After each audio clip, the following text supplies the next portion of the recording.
Hi friends, ಅಡುಗೆ ಅರೆಮನೆಗೆ ಸ್ವಾಗತ. ನಾನು ನಿಮ್ಮ ಸೌಮ್ಯ. ನೀವು ಒಂದೇ ಥರ ಮಶ್ರೂಮ್ ಬಿರಿಯಾನಿ ಮಾಡ್ತಾಯಿದ್ರೆ ಒಮ್ಮೆ ಈ ಥರ ಬಿರಿಯಾನಿ ಟ್ರೈ ಮಾಡಿ ನೋಡಿ.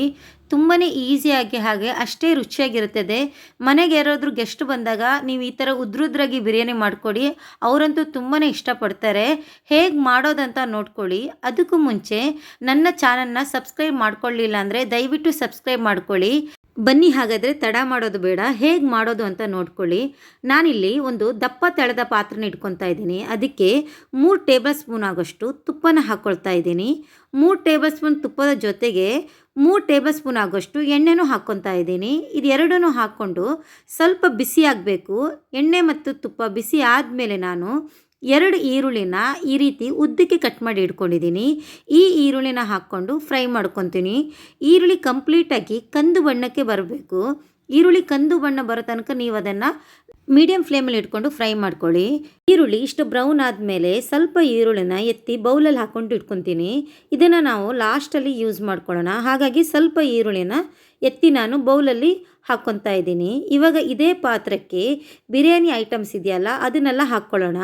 ನಾನಿಲ್ಲಿ 1-2 ಸ್ಟಾರ್ ಹೂವು, ಸ್ವಲ್ಪ ಚಕ್ಕೆ, ಪಲಾವ್ ಎಲೆ, ಕಸೂರಿ ಮೇಥಿ, ಕಲ್ಲು ಹೂವು, ಏಲಕ್ಕಿ, ಲವಂಗ ಮತ್ತು ಸೋಂಪನ್ನ ಹಾಕ್ಕೊಂಡಿದ್ದೀನಿ. ನಿಮ್ಮ ಹತ್ರ ಏನು ಐಟಮ್ ಇದೆ ಅದನ್ನೇ ಹಾಕ್ಕೊಳ್ಳಿ. ಒಂದು 30 ಸೆಕೆಂಡಿಂದ 1 ನಿಮಿಷ ಅದನ್ನು ಫ್ರೈ ಮಾಡ್ಕೊಳ್ಳಿ. ಅದಾದಮೇಲೆ ನಾನು ಅದಕ್ಕೆ 1 ಸ್ಪೂನ್ ಆಗೋಷ್ಟು ಶುಂಠಿ ಬೆಳ್ಳುಳ್ಳಿ ಪೇಸ್ಟ್ನ ಹಾಕ್ಕೊತೀನಿ. ಸ್ವಲ್ಪ ಜಾಸ್ತಿನೇ ಹಾಕ್ಕೊಳ್ಳಿ. ಶುಂಠಿ ಬೆಳ್ಳುಳ್ಳಿ ಪೇಸ್ಟು ಟೇಸ್ಟ್ ತುಂಬಾ ಚೆನ್ನಾಗಿರುತ್ತೆ. ಈ ಶುಂಠಿ ಬೆಳ್ಳುಳ್ಳಿ ಪೇಸ್ಟ್ ಇದು ಹಸಿ ವಾಸನೆ ಹೋಗಬೇಕು, ಅಷ್ಟು ನೀವು ಫ್ರೈ ಮಾಡಿಕೊಂಡ್ರೆ ಸಾಕಾಗತ್ತೆ. ಇವಾಗ ನಾನು 200 ಗ್ರಾಮ್ ಆಗೋಷ್ಟು ಮಶ್ರೂಮನ್ನು ಮೇಲ್ಗಡೆ ಇರೋ ಸಿಪ್ಪೆನ ತೆಗೆದು ಈ ಥರ ಪೀಸಸ್ ಮಾಡ್ಕೊಂಡಿದ್ದೀನಿ. ಆದಷ್ಟು ಮಶ್ರೂಮನ್ನು ಈ ಥರ ದೊಡ್ಡ ದೊಡ್ಡ ಪೀಸಸ್ ಮಾಡ್ಕೊಳ್ಳಿ. ನಾನು 1 ಮಶ್ರೂಮಲ್ಲಿ 2 ಪೀಸಸ್ ಮಾಡ್ಕೊಂಡಿದ್ದೀನಿ. ಈ ಥರ ಮಾಡ್ಕೊಳ್ಳೋದ್ರಿಂದ ನಾವು ಬಿರಿಯಾನಿ ತಿನ್ನುವಾಗ ಮಶ್ರೂಮ್ ಬಾಯಿಗೆ ಸಿಗುತ್ತೆ, ಟೇಸ್ಟ್ ತುಂಬಾ ಚೆನ್ನಾಗಿರುತ್ತೆ. ಅದ್ರ ಜೊತೆಗೆ ನಾನು ಹಸಿರು ಬಟಾಣಿನ ಸ್ವಲ್ಪ ಹಾಕ್ತಾ ಇದ್ದೀನಿ. ನೀವು ಹಸಿ ಬಟಾಣಿ ಆದರೆ ಹಾಗೆ ಹಾಕಿ, ಇಲ್ಲಾಂದರೆ ಕುಕ್ಕರಲ್ಲಿ ಒಂದು ವಿಸಿಲ್ ಹೊಡೆಸಿ ಹಾಕಿ.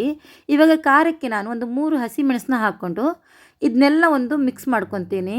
ಈ ರೀತಿ ಬಿರಿಯಾನಿ ಮಾಡುವಾಗ ಯಾವುದೇ ರೀತಿ ಮಸಾಲಾನ ರುಬ್ಕೊಳ್ಳಲ್ಲ.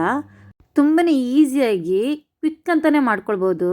ಇವಾಗ ನಾನು 1 ಬೌಲ್ ಆಗೋಷ್ಟು ಪುದೀನ ಸೊಪ್ಪನ್ನ ಸಣ್ಣಗೆ ಕಟ್ ಮಾಡಿ ಹಾಕ್ಕೊತಾ ಇದ್ದೀನಿ. ಹಾಗೆ ಅದ್ರ ಜೊತೆಗೆ 1 ಬೌಲು ಕೊತ್ತಂಬರಿ ಸೊಪ್ಪನ್ನ ಹಾಕ್ತಾಯಿದ್ದೀನಿ. ಇದನ್ನೆಲ್ಲ ಹಾಕಿ ನೀಟಾಗಿ ಬಾಡಿಸ್ಕೊಳ್ಬೇಕು. ಒಂದು 4-5 ನಿಮಿಷ ಇದನ್ನು ನೀಟಾಗಿ ಫ್ರೈ ಮಾಡ್ಕೊಳ್ಳಿ. ಸೊಪ್ಪುಗಳೆಲ್ಲ ಕಂಪ್ಲೀಟಾಗಿ ಸಾಫ್ಟ್ ಆಗಬೇಕು, ಅಷ್ಟೊತ್ತು ನೀವು ಇದನ್ನು ಫ್ರೈ ಮಾಡ್ಕೊಳ್ಬೇಕು. ನೋಡಿ, ಇವಾಗ ನಾನು ಇದಕ್ಕೆ 2 ಟೊಮೊಟೊನ ಸಣ್ಣಗೆ ಕಟ್ ಮಾಡಿ ಹಾಕ್ಕೊತೀನಿ. ಟೊಮೊಟೊ ಆದಷ್ಟು ಹಣ್ಣಾಗಿದ್ರೇ ಟೇಸ್ಟ್ ತುಂಬ ಚೆನ್ನಾಗಿರುತ್ತೆ. ಅದಕ್ಕೀಗ ರುಚಿಗೆ ನಾನು ಒಂದು ಸ್ವಲ್ಪ ಉಪ್ಪನ್ನ ಹಾಕ್ಕೊತಾ ಇದ್ದೀನಿ. ನೀವು ನಿಮ್ಮ ರುಚಿಗೆ ತಕ್ಕಷ್ಟು ಉಪ್ಪನ್ನ ಹಾಕ್ಕೊಳ್ಳಿ. ಇದನ್ನೆಲ್ಲ ಹಾಕ್ಕೊಂಡು ಮಿಕ್ಸ್ ಮಾಡ್ಕೊಳ್ಳಿ. ನಾವು ಯಾವುದೇ ರೀತಿ ನೀರನ್ನ ಆ್ಯಡ್ ಮಾಡೋಂಗಿಲ್ಲ. ಮಶ್ರೂಮಲ್ಲಿ ತುಂಬಾ ನೀರು ಬಿಟ್ಕೊಳ್ಳುತ್ತೆ, ಹಾಗಾಗಿ ಅದೇ ನೀರು ಸಾಕಾಗತ್ತೆ. ಇದೆಲ್ಲ ಚೆನ್ನಾಗಿ ಬಾಯ್ಲ್ ಆಗಬೇಕು. ಇದಾದಮೇಲೆ ನಾನು ಇದಕ್ಕೆ ಅರ್ಧ ಕಪ್ ಆಗೋಷ್ಟು ಮೊಸರನ್ನ ಹಾಕ್ಕೊತಾ ಇದ್ದೀನಿ. ಮೊಸರನ್ನು ಹಾಕಿ ಅಷ್ಟೇ, ಜಾಸ್ತಿ ಏನು ಬಾಯ್ಲ್ ಮಾಡಬೇಕಿಲ್ಲ. ಜಸ್ಟ್ ಅದು ಒಂದು ಕುದಿ ಬಂದರೆ ಸಾಕಾಗತ್ತೆ. ಅಷ್ಟೊತ್ತು ನೀವು ಅದನ್ನ ಮಿಕ್ಸ್ ಮಾಡಿಕೊಂಡು 1-2 ಟೇಬಲ್ ಸ್ಪೂನ್ ಆಗೋಷ್ಟು ಬಿರಿಯಾನಿ ಪೌಡ್ರನ್ನ ಹಾಕ್ಕೊಳ್ಳಿ. ನೀವು ಯಾವ ಬ್ರ್ಯಾಂಡ್ ಇದಾದರೂ ಯೂಸ್ ಮಾಡ್ಬೋದು. ನಾನಿಲ್ಲಿ ಮನೆಯಲ್ಲೇ ಮಾಡಿರೋ ಬಿರಿಯಾನಿ ಪೌಡ್ರನ್ನ ಹಾಕ್ಕೊತಾ ಇದ್ದೀನಿ. ನಿಮ್ಗೆ ಯಾವ ಬ್ರ್ಯಾಂಡ್ ಇಷ್ಟ ಆಗುತ್ತೆ ಅದನ್ನು ನೋಡಿಕೊಂಡು ಹಾಕ್ಕೊಳ್ಳಿ. ಕೆಲವು ಬ್ರ್ಯಾಂಡಲ್ಲಿ ಉಪ್ಪಿರುತ್ತೆ, ಅದನ್ನು ಒಂದು ಸಲ ಚೆಕ್ ಮಾಡ್ಕೊಳ್ಳಿ. ಉಪ್ಪಿದ್ರೆ ನೀವು ಸ್ಟಾರ್ಟಿಂಗಲ್ಲಿ ಸ್ವಲ್ಪ ಉಪ್ಪನ್ನ ಕಮ್ಮಿಯಾಗಿ ಹಾಕ್ಕೊಳ್ಳಿ. ಇದೆಲ್ಲ ಒಂದು ಬಾಯ್ಲ್ ಆದಮೇಲೆ ನಾನು ರೈಸ್ನ ಹಾಕ್ಕೊಳ್ತೀನಿ. ನಾನಿಲ್ಲಿ ಬಾಸುಮತಿ ರೈಸ್ನ ಒಂದು 20 ನಿಮಿಷ ನೆನೆ ಹಾಕಿದ್ದೀನಿ. ಅದನ್ನು ಚೆನ್ನಾಗಿ ವಾಶ್ ಮಾಡಿಕೊಂಡು ಇವಾಗ ಇದಕ್ಕೆ ಹಾಕ್ಕೊಳ್ತಾ ಇದ್ದೀನಿ. ಒಂದು 20 ನಿಮಿಷ ನೆನೆ ಹಾಕಿ. ನೀವು ಮನೇಲೇ ಸಿಗುವಂಥ ನಾರ್ಮಲ್ ರೈಸಲ್ಲೂ ಮಾಡ್ಬೋದು, ಬಟ್ ಬಾಸುಮತಿ ರೈಸಲ್ಲಿ ಮಾಡಿದರೆ ಟೇಸ್ಟ್ ತುಂಬಾ ಚೆನ್ನಾಗಿರುತ್ತೆ. ಮಾಡೋದಿದ್ರೆ ಒಂದು 20 ನಿಮಿಷ ಅಕ್ಕಿನ ನೆನೆ ಹಾಕಿಬಿಟ್ಟು ಹಾಕ್ಕೊಳ್ಳಿ. ಇವಾಗ ನಾನು ಅದಕ್ಕೆ 1 ಲೋಟ ಬಾಸುಮತಿ ರೈಸ್ಗೆ 2 ಲೋಟ ಆಗೋಷ್ಟು ಬಿಸಿ ನೀರನ್ನ ಹಾಕ್ಕೊಳ್ತಾ ಇದ್ದೀನಿ. ಯಾವ ಕಾರಣಕ್ಕೂ ತಣ್ಣಗಿರೋ ನೀರನ್ನ ಹಾಕ್ಕೊಳ್ಬೇಡಿ, ಸ್ವಲ್ಪ ಬಿಸಿ ಮಾಡಿಬಿಟ್ಟೆ ನೀರನ್ನ ಹಾಕಿ. ಈ ಥರ ನೀವು ನೀರನ್ನ ಬಿಸಿ ಮಾಡಿ ಹಾಕೋದ್ರಿಂದ ರೈಸು ತುಂಬಾ ಉದ್ರುದ್ರಾಗಿ ಬರುತ್ತೆ, ಹಾಗೆ ಟೇಸ್ಟೂ ತುಂಬಾ ಚೆನ್ನಾಗಿರುತ್ತೆ. ಇದನ್ನೆಲ್ಲ ಹಾಕಿ ಒಂದು ಮಿಕ್ಸ್ ಮಾಡಿ ನಾನು ಇದನ್ನು ಹೈ ಫ್ಲೇಮಲ್ಲಿ ಒಂದು 6-7 ನಿಮಿಷ ಅದನ್ನು ಬಾಯ್ಲ್ ಮಾಡ್ಕೊತೀನಿ. ಅದನ್ನೆಲ್ಲ ಒಂದ್ಸಲ ಮಿಕ್ಸ್ ಮಾಡಿಕೊಂಡು ಓಪನ್ ಆಗಿ ನೀವು ಅದ್ರ ನೀರು ಸ್ವಲ್ಪ ಇಂಗುವಷ್ಟು ಅದನ್ನು ಬೇಯಿಸ್ಕೊಳ್ಳಿ. ನೋಡಿ, ನಿಮ್ಗೆ ಗೊತ್ತಾಗತ್ತೆ ನೀರು ಈ ಥರ ಇಂಗತ್ತೆ, ಇಷ್ಟಾದರೆ ಸಾಕಾಗತ್ತೆ. ಇವಾಗ ರೈಸು ಆಲ್ರೆಡಿ 80% ಬೆಂದಿರುತ್ತೆ. ಈ ಟೈಮಲ್ಲಿ ನಾನು ಸ್ವಲ್ಪ ಗೋಡಂಬಿನ ಅದ್ರ ಮೇಲೆ ಉದುರಿಸ್ಕೊತೀನಿ, ಹಾಗೆ ಸ್ವಲ್ಪ ದ್ರಾಕ್ಷಿನೂ ಅದ್ರ ಮೇಲೆ ಉದುರಿಸ್ಕೊತೀನಿ. ನೋಡಿ, ಈ ಥರ ನೀವು ಸ್ವಲ್ಪ ಗೋಡಂಬಿ ಮತ್ತು ದ್ರಾಕ್ಷಿನ ಹಾಕ್ಕೊಂಡು ಆಮೇಲೆ ನಾವು ಈ ಮೊದಲೇ ಈರುಳ್ಳಿನ ಫ್ರೈ ಮಾಡಿ ಇಟ್ಕೊಂಡಿದ್ದೀವಲ್ಲ ಅದನ್ನು ಸಹ ಅದ್ರ ಮೇಲೆ ಹಾಕ್ಕೊಳ್ಳೋಣ.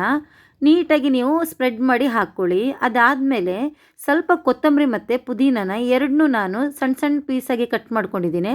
ಅದನ್ನು ಅದ್ರ ಮೇಲೆ ಉದುರಿಸ್ಕೊಂಡು ಒಂದು 2ರಿಂದ 3 ಸ್ಪೂನ್ ಆಗೋಷ್ಟು ತುಪ್ಪನ ಹಾಕ್ಕೊಳ್ಳಿ. ತುಪ್ಪನ ಹಾಕ್ಕೊಳ್ಳುವಾಗ ಮಧ್ಯಭಾಗದ ಜೊತೆಗೆ ಅದ್ರ ಎಡ್ಜ್ಗಳಿಗೂ ಹಾಕ್ಕೊಳ್ಬೇಕು.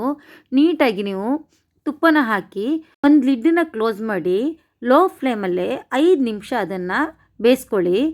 ಕುಕ್ಕರ್ನ ಯೂಸ್ ಮಾಡದೆ ಓಪನ್ ಆಗಿನೂ ಬಿರಿಯಾನಿನ ಈಸಿಯಾಗಿ ಮಾಡ್ಕೊಳ್ಬೋದು. ಟೇಸ್ಟೂ ಅಷ್ಟೇ ತುಂಬಾ ಚೆನ್ನಾಗಿರುತ್ತೆ. ಮನೇಲಿ ಆದರೂ ಗೆಸ್ಟ್ ಬಂದಾಗ ಅಥವಾ ಮನೆಯಲ್ಲಿ ವಿಶೇಷ ಸಂದರ್ಭದಲ್ಲಿ ಈ ಥರ ನೀವು ಬಿರಿಯಾನಿ ಮಾಡಿ ನೋಡ್ಕೊಳ್ಳಿ. ನಿಮಗೆ ಹೋಟೆಲಲ್ಲಿ ತಿಂದಿರುವ ಫೀಲ್ ಖಂಡಿತ ಬರುತ್ತೆ. ನೀವು ಒಂದ್ಸಲ ಮನೆಯಲ್ಲಿ ಟ್ರೈ ಮಾಡಿ ನೋಡಿ ಹೇಗೆ ಬಂದಿದೆ ಅಂತ ನನಗೆ ಕಮೆಂಟ್ ಮೂಲಕ ತಿಳಿಸೋದು ಮಾತ್ರ ಮರಿಬೇಡಿ. ನಾನು ಮಾಡಿರೋ ರೆಸಿಪಿ ನಿಮ್ಗೆ ಇಷ್ಟ ಆದರೆ ದಯವಿಟ್ಟು ಲೈಕ್ ಮಾಡಿ, ಹಾಗೆ ನಿಮ್ಮ ಫ್ರೆಂಡ್ಸಿಗೆ ಶೇರ್ ಮಾಡಿ. ನನ್ನ ಚಾನಲ್ಗೆ ಸಬ್ಸ್ಕ್ರೈಬ್ ಮಾಡ್ಕೊಳ್ಳಿಲ್ಲ ಅಂದರೆ ದಯವಿಟ್ಟು ಸಬ್ಸ್ಕ್ರೈಬ್ ಮಾಡ್ಕೊಳ್ಳಿ. ಧನ್ಯವಾದಗಳು.